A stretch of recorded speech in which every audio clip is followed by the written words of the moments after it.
Hello दोस्तों, नमस्कार। आप सभी का स्वागत है target classes with Harish sir में। आज इस वीडियो में हम संख्या पद्धति यानी नंबर सिस्टम देखेंगे जो आगामी C TET, UP TET, super TET की परीक्षाओं के लिए बहुत उपयोगी होंगे। और जो लोग भी हमारे चैनल पर नए हैं वो चैनल को सब्सक्राइब करके बेल आइकन को प्रेस कर दें, जिससे किसी भी नए वीडियो का नोटिफिकेशन आप तक समय से पहुंच सके। तो क्वेश्चंस कल से देखना शुरू करेंगे। आज उसका ओवरव्यू देख लेते हैं, उसमें क्या क्या संख्या पद्धति में हमको पढ़ना है। जैसे संख्या क्या होता है, नंबर, जैसे जीरो से लगा के 9 तक, यानी मैथ जो भी बना हुआ है जीरो से लगाकर 9 तक, यानी 0 1 2 3 4 5 6 7 8 9, इन्हीं अंकों को मिलाकर बनाया गया है। तो ये सब क्या कहलाते हैं? इन सभी अंकों को संख्याएं कहते हैं। नेक्स्ट, अंकों का ऐसा समूह जो किसी संख्या को व्यक्त करता है वो क्या कहलाता है? संख्यांक कहलाता है। संख्याओं के प्रकार क्या होते हैं? Kinds of numbers. पहला दिया हुआ है प्राकृतिक संख्याएं। प्राकृतिक संख्या कौन सी होती है? जिसको बोलते हैं नेचुरल नंबर्स। ये क्वेश्चन एग्जाम्स में आता है कि निम्न में से कौन से प्राकृतिक संख्या है या नेचुरल नंबर है, पहचानने के लिए दे दिया जाता है।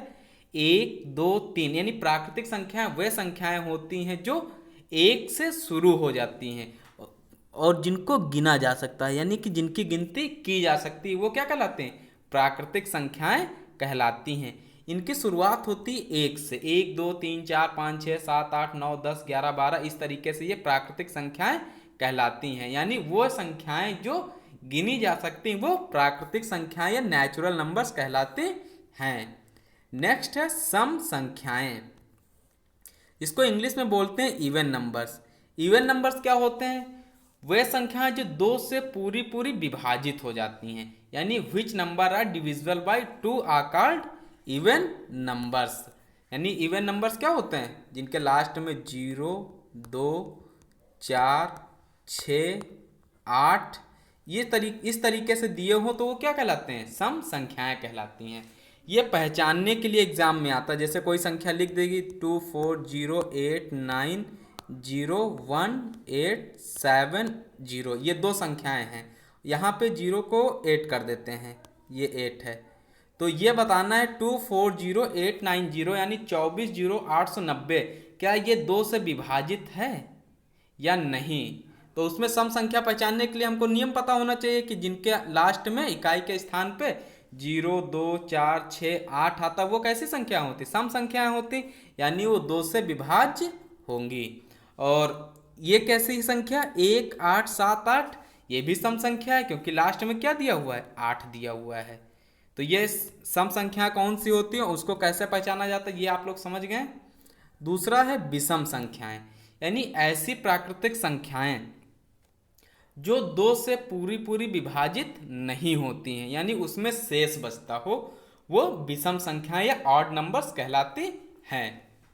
जैसे 3 5 7 9 11 13 15 17 19, इस तरीके से बढ़ते जाएं। जो भी संख्या 2 से पूरी पूरी विभाजित नहीं होती वो क्या कहलाएगी? विषम संख्या कहलाएगी। जैसे 2 3 2 8 7, ये क्या कहलाएगी? संख्या विषम संख्या कहलाएगी क्योंकि ये 2 से पूरी पूरी विभाजित नहीं होगी। 2 का नियम क्या होता है? जिसके लास्ट में 0 2 4 6 8 होगा वो संख्या किससे कटेगी? 2 से कटेगी। अब यहाँ पे है 7, तो ये संख्या 2 से विभाज्य नहीं होगी, यानी ये कैसी संख्या है? विषम संख्या है। नेक्स्ट क्वेश्चन देखते हैं। यौगिक संख्याएं क्या होती हैं? यानी कंपोजिट नंबर्स। ये बहुत पूछा जाता है क्वेश्चन, यानी यौगिक संख्याएं कंपोजिट नंबर्स इस तरीके से आता है। कंपोजिट संख्याएं पहचानिए। कुछ 4 ऑप्शन दिए होते हैं, उसमें से हमको निकालना होता है कि कंपोजिट नंबर कौन सा है। ऐसी प्राकृतिक संख्याएं जो एक या स्वयं के अलावा कम से कम एक दूसरी संख्या से विभाजित हों। ऐसी प्राकृतिक संख्या जो एक से और कम से कम एक दूसरी संख्या से विभाजित हों, ठीक है, तो वो क्या कहलाती है? कंपोजिट नंबर्स या यौगिक संख्याएं कहलाती हैं। जैसे पहला ऑप्शन दिए हुए 4 6 8, ये एग्जाम्पल्स हैं। 4 6 8 9 10 12 14 15 16 18 20 21, इस तरीके से बहुत से हो सकते हैं। 30 हो सकता है, 35 हो सकता है, 40 हो सकता है, 42 हो सकता है, अपने मन से 100 हो सकता है, 200 हो सकता है, कुछ भी लिखा जा सकता है। तो 4 ये लिखा हुआ है। अब 4 को किससे किससे, 1 से तो कट जाएगा, ये 2 से भी कटेगा और ये खुद से भी तो कटेगा, यानी 1 से कटे और एक किसी और संख्या से कट जाए, यानी मैक्सिमम 2 संख्याएं होनी चाहिए। यानी 1 से कटेगा और किसी एक दूसरी संख्या से और कटेगा, तो वो कैसी संख्याएं होंगी, कंपोजिट नंबर्स। एक एग्जांपल ले लेते हैं 32। अब यहां पे 32 का देखते हैं, ये किससे कटेगा, 1 से कट जाएगा, 2 से भी कट जाएगा, 3 से कटेगा, 3 से नहीं कटेगा, 4 से कटेगा और 5 से नहीं कटेगा, 6 से भी नहीं कटेगा, 7 से भी नहीं कटेगा, ये 8 से कटेगा और भी आगे कट जाएगा ना, 16 से भी कटेगा, अभी 32 से भी कटेगा।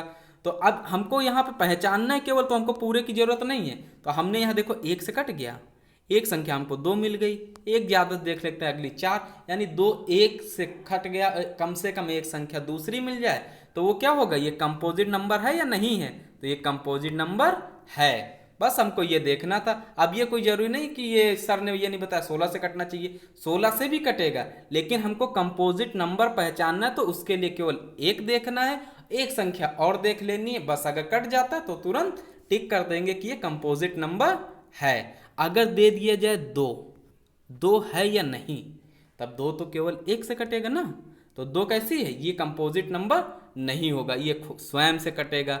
और 4 कैसी संख्या है, ये कंपोजिट है, क्योंकि 1 से कटेगा, 2 से कटेगा, फिर 4 से कटेगा, यानी एक दूसरी संख्या से भी कटना चाहिए ना, तो 1 से कटता है, ये 2 दूसरी संख्या है। ठीक है, नेक्स्ट देख लेते हैं ऋण संख्याएं या अभाज्य संख्याएं। तो अभाज्य का मतलब क्या होता है, जो किसी से न कटें, यानी सिर्फ और सिर्फ एक से कटें और खुद से कटें, तो वो कैसी संख्याएं होती हैं, अभाज्य संख्याएं होती हैं। वह प्राकृतिक संख्याएं जो एक और स्वयं, ये क्वेश्चंस आते हैं एग्जाम में, ये ऋण संख्याएं जो लिखा हुआ ये पूछ लिया जाता है कि निम्न में से कौन से ऋण संख्याएं हैं, दे दिया जाए 2 10 15 और इनमें से कोई नहीं, यानी इनमें से कोई नहीं एक ऑप्शन दिया हुआ है, तो यहाँ पे अभाज्य संख्या कौन सी हो जाएगी, 2 हो जाएगी, क्योंकि ये 1 से कटेगी और स्वयं से 2 से कटेगी। 10 तो नहीं होगा क्योंकि ये सम संख्या है, 0 से सम संख्या तो 2 भी है, लेकिन इसमें क्या है, ये 1 से कटेगा, 2 से कटेगा, 5 से कटेगा और 10 से कटेगा। 15 भी नहीं होगा, क्यों, क्योंकि 1 से कट जाएगा, 3 से कट जाएगा, 5 से कटेगा और 15 से कटेगा, तो इसलिए यहां पे अभाज्य संख्या कौन सी होगी, 2 हो जाएगी। तो अभाज्य संख्या क्या होती है, जो 1 से कटे और स्वयं से और किसी अन्य संख्या से विभाजित ना हो, किसी दूसरी संख्या से ना कटे, वो अभाज्य संख्याएं कहलाती हैं। दे दी जाए 31, क्या ये अभाज्य संख्या है, हाँ है, क्यों है, क्योंकि ये 1 से कटेगा और सिर्फ 31 से, यानी इन्हीं से कटेगा, यानी 1 से और स्वयं से कटेगा। तो ये अगर पूछा जाए ऋण संख्या, तो ऋण संख्याएं ही अभाज्य संख्याएं कहलाती हैं। इंग्लिश में बोलते हैं प्राइम नंबर्स, ये भी ध्यान रखिएगा। नेक्स्ट, होल नंबर्स या पूर्ण संख्याएं किसे कहते हैं, तो पूर्ण संख्याएं कहाँ से शुरू होती, ये ध्यान रखना, 0 से शुरू होती हैं। पूर्ण संख्याएं कहाँ से शुरू होती हैं, 0 से शुरू होती, 0 1 2 3 4 5 6 7 8 9 10 11 12, इस तरीके जो संख्याओं का समूह होता है वो पूर्ण संख्याएं कहलाती हैं। ये पूछा जाता है एग्जाम में, 0 कैसी संख्या है, पूर्ण है या नहीं। पूर्ण में दे दिया जाएगा ऑप्शन 0, और भी ऑप्शन दे दिए जाएंगे, तो 0 बताना है कि एक पूर्ण संख्या है छोटी कि नहीं, तो शून्य को मिलाने से बनी संख्याएं के समूह पूर्ण संख्याओं का समूह कहा जाता है। नेक्स्ट क्वेश्चन देखते हैं, परिमेय संख्या, इससे रिलेटेड क्वेश्चन बहुत आते हैं एग्जाम में, जो P/Q के रूप में होती है भिन्न, जहां पे Q नॉट इक्वल 0 के रूप में व्यक्त किया जा सके, वो क्या होती, परिमेय संख्याएं होती हैं। अगर पूछा जाए 2 लिखा हुआ है, 2 कैसी संख्या है, परिमेय है या नहीं है, तो ये परिमेय संख्या है।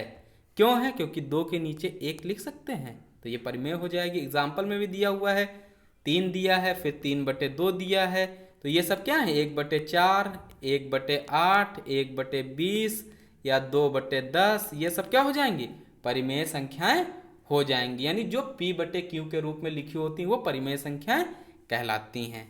और ये ध्यान रखिएगा, Q not equal to 0। Next question देखते हैं, संपूर्ण संख्याएं यानी परफेक्ट नंबर्स क्या होता है?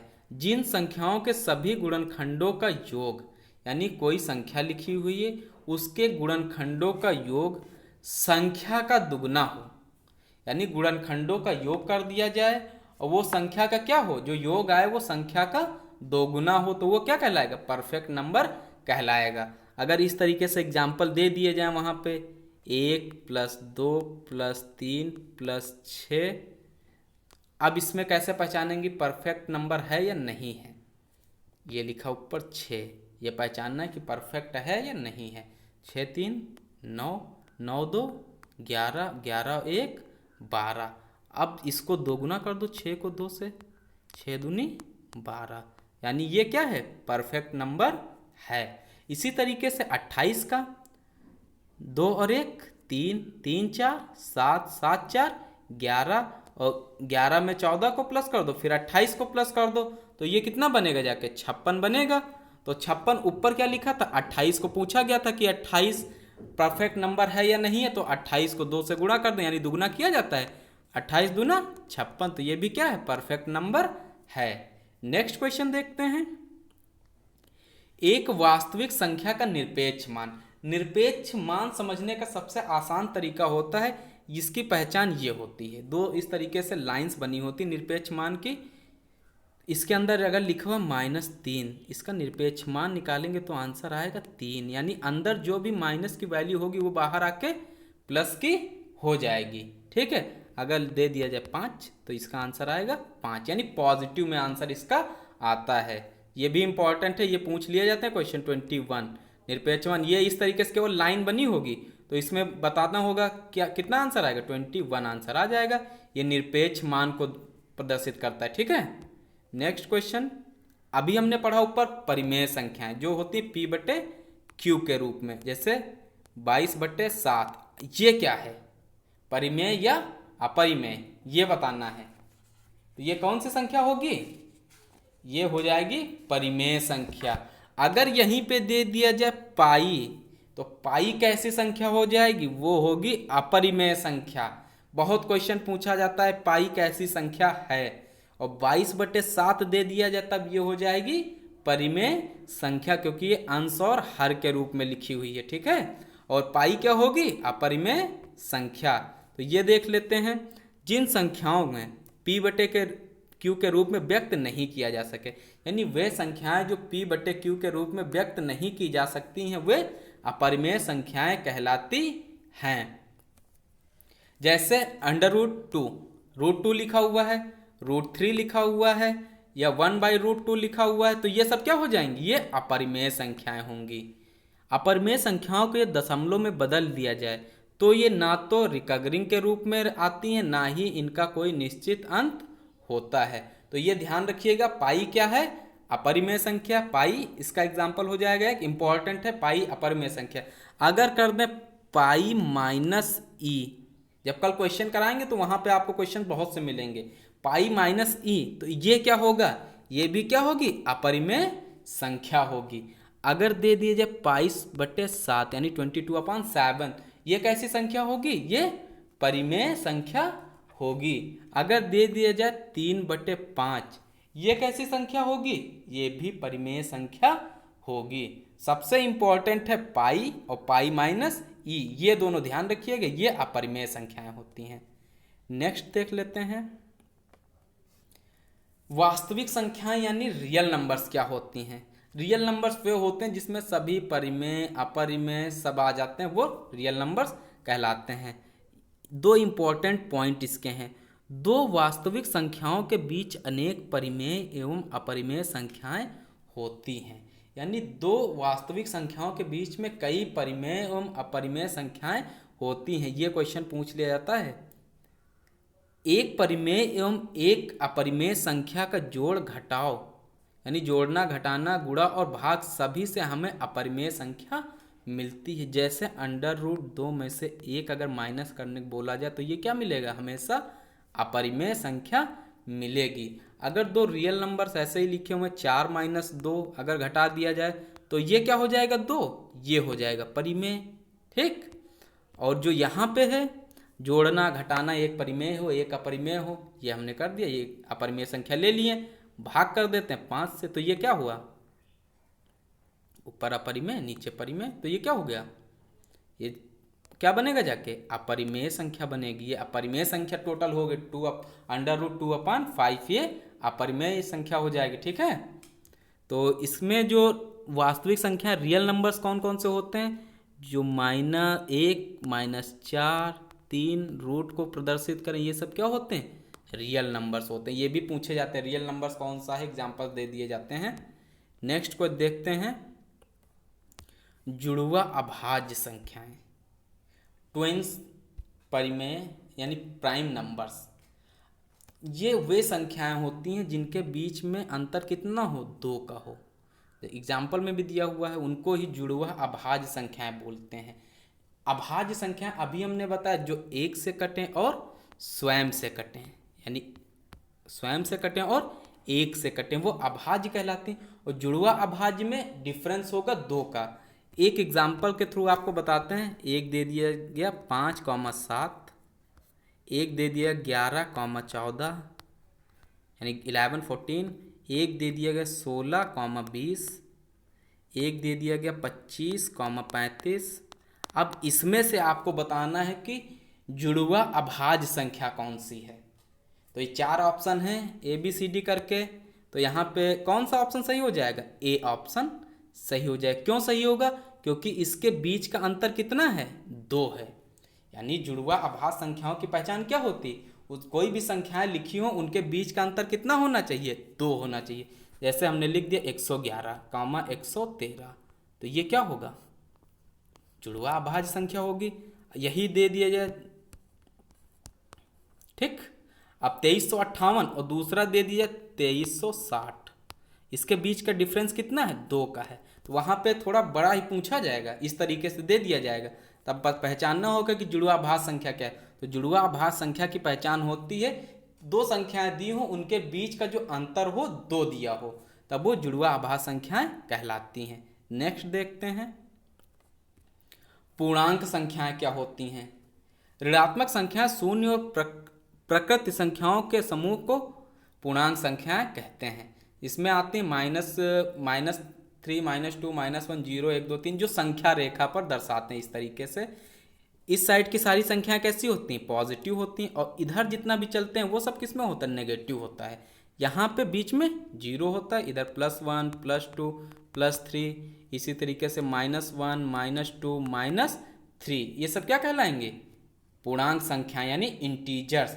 इंटीजर्स में भी पूछा जाता है कि ये इंटीजर्स कौन से हैं। -1 इंटीजर है, हाँ है। 0 इंटीजर है, हाँ है। 20 इंटीजर है, हाँ है। यानी ये 0 20 -1 ये सब क्या होंगे, इंटीजर होंगे। ठीक है, नेक्स्ट क्वेश्चन देखते हैं, अवास्तविक या काल्पनिक संख्याएं, इमेजिनरी नंबर क्या होते हैं। वे संख्याएं जो वास्तविक नहीं हैं, अर्थात जिनकी मात्र कल्पना की जा सकती है। जैसे एक क्वेश्चन दे दिया जाए √4, एक दे दिया जाए -√4। अब इसमें पहचानना है कि वास्तविक और अवास्तविक संख्या कौन सी है। तो ये क्या हो जाएगा, अवास्तविक संख्या यानी काल्पनिक संख्या। तो माइनस का क्या रूट निकाला जा सकता है, नहीं निकल सकता है। -√9 का निकाल सकते हैं, नहीं निकाल सकते हैं। अगर यही दे दिया जाए √9 तो 3 निकल के आ जाएगा, 3 3 का 9, 25 का दे दिया 5 25, 49 का दे दिया 7 7 49, लेकिन माइनस लगा हुआ है तब ये निकाला नहीं जा सकता है। नीचे देख लीजिएगा, नोट में भी लिखा हुआ है, किसी भी ऋणात्मक संख्याओं का वर्ग संभव नहीं होता है। एग्जाम में क्वेश्चंस आते हैं, जैसे दे दिया गया √1 का वर्गमूल बताइए, या ये दे दिया गया -√1 का राइट आंसर क्या होगा। 11 सबसे पहले लिखा होगा, दूसरा -11 लिखा होगा, तीसरा लिखा होगा इनमें से कोई नहीं, और उस चौथे में लिखा होगा ये दोनों। तब क्या होगा, इनमें से कोई नहीं, क्योंकि इसका रूट नहीं निकाला जा सकता है। इसी के प्लेस पे √1 दे दिया जाता, तब कौन सा सही हो जाता, तब 11 आ जाता। 11 × 11 कितना होता है, 121 होता है। नेक्स्ट देख लेते हैं, धन पूर्णांक, धन पूर्णांक होता है पॉजिटिव नंबर जो प्लस को प्रदर्शित करते हैं। सभी धनात्मक संख्या धन पूर्णांक कहलाती हैं। जो 1 2 3 4 5 6 जो गिनतियाँ होती है ये सब क्या हैं, धन पूर्णांक हैं। इसी के नीचे दिया हुआ नेगेटिव इंटीजर्स, इसी में माइनस लगा देते हैं, ये क्या हो गए, नेगेटिव इंटीजर्स हो गए। ये क्लास 6 और 7th में पढ़े होगे कि धन पूर्णांक कैसे पहचानते हैं, ऋणात्मक पूर्णांक या नेगेटिव इंटीजर्स कैसे पहचाने जाते हैं। ठीक है, धन पूर्णांक प्लस और ऋण पूर्णांक माइनस। आसान है लेकिन ये गलत होते हैं एग्जाम्स में अक्सर। मोस्ट इंपॉर्टेंट पॉइंट यहां से देख लीजिएगा, शून्य ना तो धन पूर्णांक है ना ही ऋण पूर्णांक है। मोस्ट इंपॉर्टेंट पॉइंट, शून्य क्या है, ना तो धन पूर्णांक है ना ही ऋण पूर्णांक है। पूछा जाता है क्वेश्चन। सभी प्राकृतिक संख्याएं पूर्ण संख्याएं कहलाती हैं, ये भी इंपॉर्टेंट पॉइंट है। जो प्राकृतिक संख्याएं होती हैं सारी वो क्या होती हैं, पूर्ण संख्याएं होती हैं। सभी प्राकृतिक संख्याएं, सभी पूर्ण संख्याएं तथा सभी पूर्णांक संख्याएं वास्तविक संख्याएं कहलाती हैं। ये भी ध्यान रखिएगा। 3 पॉइंट जो है, शून्य ना तो धन पूर्णांक है और ना ही ऋण पूर्णांक है। दूसरा, सभी प्राकृतिक संख्याएं पूर्ण संख्याएं कहलाती हैं। और थर्ड है, सभी प्राकृतिक संख्याएं, सभी पूर्ण संख्याएं तथा सभी पूर्णांक वास्तविक संख्याएं कहलाती हैं। नेक्स्ट कुछ फॉर्मूले दिए हुए हैं जिनका यूज क्वेश्चंस में किया जाएगा। प्रथम n प्राकृतिक संख्याओं का योग अगर पूछ लिया जाए तो उसके लिए फॉर्मूला यूज करेंगे n ब्रैकेट n प्लस 1/2। दूसरा है प्रथम n तक की, यानी प्रथम n तक की सम प्राकृतिक संख्याओं का योग, तो इसका फॉर्मूला बनेगा n/2 bracket n/2 plus 1। Next है प्रथम n विषम संख्याओं का योग, तो जो विषम संख्याएं पूछी जाएंगी उसी का स्क्वायर कर देना, यानी n का स्क्वायर। ठीक है। नेक्स्ट, n प्राकृतिक संख्याओं के वर्गों का योग, तो n प्राकृतिक संख्याओं के वर्गों का योग क्या होता है, n ब्रैकेट में n plus 1 2 n plus 1 upon 6, यानी n ब्रैकेट n प्लस 1 फिर ब्रैकेट दूसरा 2n प्लस 1 पूरे का बटे 6। नेक्स्ट है n प्राकृतिक संख्याओं के घनों का योग, ये होता है n प्लस 1 बटे 2, यानी n प्लस 1/2 का पूरा होल स्क्वायर। ये ध्यान रखिएगा, इसमें होल स्क्वायर हो जाएगा। और यहाँ पे जो वर्गों का होता है n प्लस 1 2n प्लस 1/6, और विषम प्राकृतिक संख्याओं का योग होता है n स्क्वायर, और सम के लिए n/2 प्लस 1, और n प्राकृतिक संख्याओं का योग होता है n ब्रैकेट n प्लस 1/2। ये कुछ फॉर्मूले इंपॉर्टेंट, और ये पॉइंट यहाँ से जितने भी हैं ये सारे इंपॉर्टेंट हैं। नेक्स्ट, भाज्य आप लोग जानते हैं, भाजक जानते हैं, भागफल जानते हैं, शेषफल जानते हैं, बस इसका फॉर्मूला ध्यान रखिएगा। भाज्य बराबर होता है भाजक गुणे भागफल प्लस शेषफल। इससे रिलेटेड क्वेश्चन आपके एग्जाम्स में पूछे जाते हैं। डिविजिबिलिटी रूल क्या होता है, टेस्ट ऑफ डिविजिबिलिटी, 2 से डिविजिबिलिटी का रूल क्या होता है, अभी ऊपर बताए थे, जिसके लास्ट में 0 2 4 6 8 ये लिखा हो, जितनी भी जो संख्याएं होती हैं उनके लास्ट में इकाई के स्थान पर 0 2 4 6 8 आता है, तो वो संख्या किससे विभाजित हो जाएगी, 2 से विभाजित हो जाएगी। कोई संख्या लिख देते हैं, ये संख्या लिखी हुई है, ये किससे विभाजित होगी, अगर रूल पता है तो तुरंत टिक लगा देंगे, 2 से विभाजित हो जाएगी। 3 से विभाज्य का रूल क्या होता है, कोई भी संख्या लिखी हो 3 3 3 3 इस तरीके से लिखा हुआ है, तो इन संख्याओं के अंकों का योग, यानी इन्हीं को आपस में क्या कर दिया जाए, प्लस कर दिया जाए। 3 3 6 3 9 3 12, तो ये किससे विभाजित हो जाएगी, इनके अंकों का योग। देखो 12 आया इसके अंकों का योग, और 3 से इसको कट करो, 3 चौक 12 कट गया। ऐसे ही दे दीजिए 33, तो ये किससे विभाजित है, 3 से विभाजित है, यानी कि अंकों, किसी संख्या के अंकों का योग 3 से पूर्णतः विभाजित हो तो संख्या 3 से विभाजित होगी। नेक्स्ट देख लेते हैं 4 से विभाजितता का नियम। 4 से विभाजित, डिवाइड करने ना लगना वहाँ से कि 4 से आ गया 1600 लिखा है तो इसको डिवाइड करके देख लें।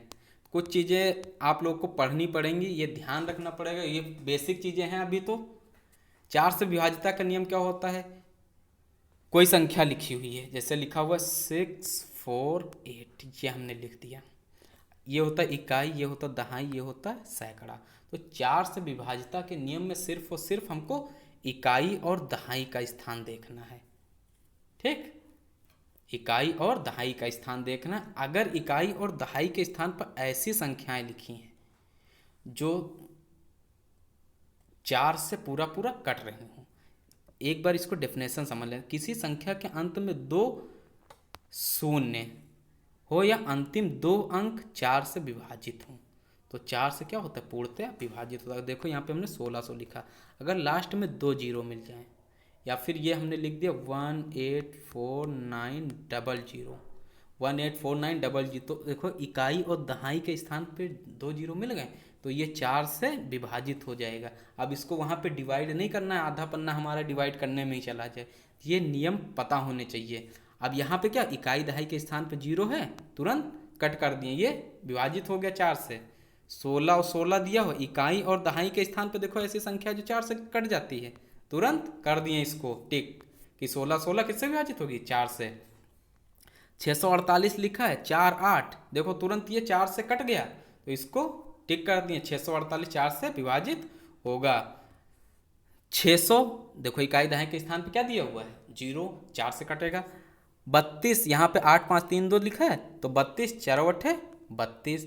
ऐसे यहाँ पे 9 8 3 6 4 9 जा 36, यानी 4 से डिविजिबल होगा। 5 का रूल, लास्ट में 0 और 5 दिया हो, बस इसका नियम क्या होगा, 0 और 5 दिया हो, संख्याएं लिखी हो बहुत सी, उसमें लास्ट में हमको देखना 0 है, 5 से कट, 5 दिया हो, 5 से कट, यानी विभाजित हो जाएगा। नेक्स्ट 6 का नियम क्या होता है, 6 के लिए 2 और 3 दोनों से कटना चाहिए। तो 6 के लिए तो पहला नियम ये होगा, 0 2 4 6 8, ये भी देखेंगे, ये लास्ट में दिया हो, ये भी कंडीशन होगी ना, क्योंकि 2 और 3 दोनों से कटना चाहिए। तो एक तो कंडीशन ये होगी 0 2 4 6 8 लास्ट में ये संख्याएं कोई हों। दूसरी 3 से विभाजिता का नियम होता है, वो संख्याएं जो दी हुई हैं, वो संख्याएं जो दी हुई हैं उनको देखना है कि क्या वो 3 से कट रही हैं। जब 2 से कटे और 3 से कटे तभी तो होगी वो 6 से विभाजित। अब यहाँ पे हमने लिख दिया 240, अभी नियम बताए हैं 2 से विभाज्य हो, तो 2 के लिए 0 होना चाहिए, लास्ट में देखो 0 मिल गया, 0 2 4 6 8 होता तो 0 हो गया, तो ये 2 से तो कट जाएगा। अब देखना है कि 3 से कटेगा या नहीं कटेगा, इन सबको आपस में प्लस कर दो, 4 2 6, तो 3 दूनी 6, 3 से कट गया, तो यानी 3 और 2 दोनों से कट रहा है, तो 240 क्या होगा, 6 से विभाजित होगा। नेक्स्ट देख लेते हैं 7 से विभाजिता का नियम, और 7 से विभाजिता का नियम आप लोगों ने अभी तक नहीं पढ़ा होगा। किसी संख्या या संख्या के 6 बार की पुनरावृत्ति से बनी संख्या 7 से विभाजित हो जाती है। बहुत से लोगों को पता होगा, जो बहुत से बच्चे वो जानते होंगे, लेकिन बहुत से बच्चे ऐसे भी होंगे जिनको नहीं पता होगा, जो ये पहली बार देख रहे होंगे। यानी 6 बार पुनरावृत्ति हो, वो 7 से विभाज्य होगा। अब 1 2 3 4 5 6, एक बार इसको कट करके देखिएगा क्या 7 से विभाजित होता है, विभाजित होगा। अब देखो 3 कितनी बार लिखा हुआ है, 6 बार लिखा हुआ है, ये 7 से विभाजित होगा। 5 कितनी बार लिखा है, 6 बार लिखा है, तो ये 7 से विभाजित होगा। नेक्स्ट देख लेते हैं 8 से विभाजिता का नियम। 8 में सब तो 2 से और 4 का अगर ये कट जाता है 2 और 4 से, तो 8 से विभाजित हो जाएगा। 2 का नियम अभी बताया जा चुका है ऊपर, 4 का भी बताया जा चुका है। अब केवल डायरेक्ट 8 से पहचानेंगे कैसे कि 8 से कटेगा, उसके लिए इकाई दहाई सैकड़े का स्थान, जैसे ये लिखा 46,000, इकाई दहाई और सैकड़े के स्थान पे अगर 0 दिया हो, या फिर ऐसी संख्याएं दी हों, हमने इसी को ले लिया 46 248, इस तरीके एक ये दिया हुआ एक ये, तो इकाई दहाई सैकड़े स्थान पर ऐसी संख्या दी हो जो 8 से कट रही हो या विभाज्य हो रही हो, तो वो संख्या 8 से विभाजित होगी। पूरे को विभाजित नहीं करना है, इकाई दहाई सैकड़े का स्थान देखेंगे इन पे, या तो ऐसी संख्या हो जो 8 से कट रही हो, या फिर तीनों प्लेस पे 0 हो, तो वो संख्या किससे विभाजित होगी, 8 से विभाजित हो जाएगी। 9 से विभाजिता का नियम क्या होता है, सम ऑफ नंबर्स, यानी जो संख्याएं दी हैं सबको प्लस कर दो। अगर प्लस करने पे 9 से कट जा रहा है तो वो संख्या 9 से विभाजित हो जाएगी। 10 का क्या होता है 0, लास्ट में 0 दिया हो तो वो संख्या 10 से विभाजित होगी। एक 11 से विभाजितता का नियम, ये बहुत पूछा जाता है एग्जाम में। हमने लिखा 1331। कुछ लोगों को सम विषम नहीं ध्यान रहता कि इसमें हम कैसे पहचानें, तो उसके लिए 1331 लिखा है एक संख्या छोड़कर, ठीक, एक संख्या छोड़कर प्लस कर लो। 1 और 3 को प्लस कर लेते हैं 4, ये 3 और 1 बचा था, इसको यहाँ पे कर लेते हैं 4। इन दोनों को आपस में माइनस कर दो, या तो 0 है या फिर ऐसी संख्या आ जाए जो 11 से विभाजित हो रही हो, तो वो संख्या किससे डिविजिबल होगी 11 से डिविजिबल होगी, ठीक। यानी सम स्थानों का योग, ये 1331 था। सम क्या होता है 2 4 सम होता है, तो ये विषम हो जाएगी, ये विषम हो जाएगी, ये और ये सम हो जाएगी। एक एग्जाम्पल यहीं से बता देते हैं, ये 2 6 5 7 8 2 ये दिया हुआ है, तो हम क्या करेंगे 1 1 छोड़ देंगे, ये छोड़ दिए, ये 2 और 5 7, 7 और 8 कितना होगा 15, माइनस लगा दो, 6 और 7 13, 13 और 2 15, माइनस करने पर कितना आया 0। तो ये किससे डिविजिबल होगा 11 से, यानी 11 से विभाज्य हो जाएगा। एक और दिया हुआ है, इसको भी देख लेते हैं, 3 9 1 4 और 5 7, तो यहाँ से 1 1 छोड़ के देख लेते हैं इस तरीके से, ठीक। 3 और 1 4, 4 और 5 9, ये यहाँ लिख दिए, 9 4 13, और 13 में 7 प्लस कर देंगे तब कितना आएगा 20। अब इनको आपस में माइनस कर लेते हैं, तो 20 में से 9 माइनस करेंगे कितना आएगा 11 से। अब क्या 11 से 11 विभाजित होगा या नहीं होगा, 11 से 11 विभाजित हो जाएगा एक बार में, तो ये 11 से क्या होगा विभाज्य होगा। ये था विभाज्य का नियम। आज जो संख्या पद्धति में जो इतना पढ़ाया गया, इससे रिलेटेड बहुत से क्वेश्चन एग्जाम में मिलते हैं, तो उसके लिए थोड़ा सा एक दो क्वेश्चंस बता देते हैं। जैसे पूछ लिया जाए प्रथम 35 विषम प्राकृतिक संख्याओं का योग, तो अभी प्राकृतिक विषम संख्याओं के योग के लिए एक फॉर्मूला बताए थे n², तो इसको कर देंगे 35 का स्क्वायर, तो ये आएगा 35 गुणे 35। एक शॉर्ट ट्रिक होती मल्टीप्लाई करने की, 5 हम 25, 3 में 1 प्लस कर देंगे, 4 3 12, 1225 इसका आंसर आ जाएगा। और जो लोग नहीं करते हैं, इस तरीके से रूल नहीं जानते, तो वो मल्टीप्लाई करके देख लेंगे, क्योंकि जितनी मैथ्स में आप प्रैक्टिस करेंगे उतनी ज़्यादा मैथ्स ईजिली लगेगी। और कल के वीडियो में क्वेश्चंस देखेंगे, तब तक के लिए नमस्कार।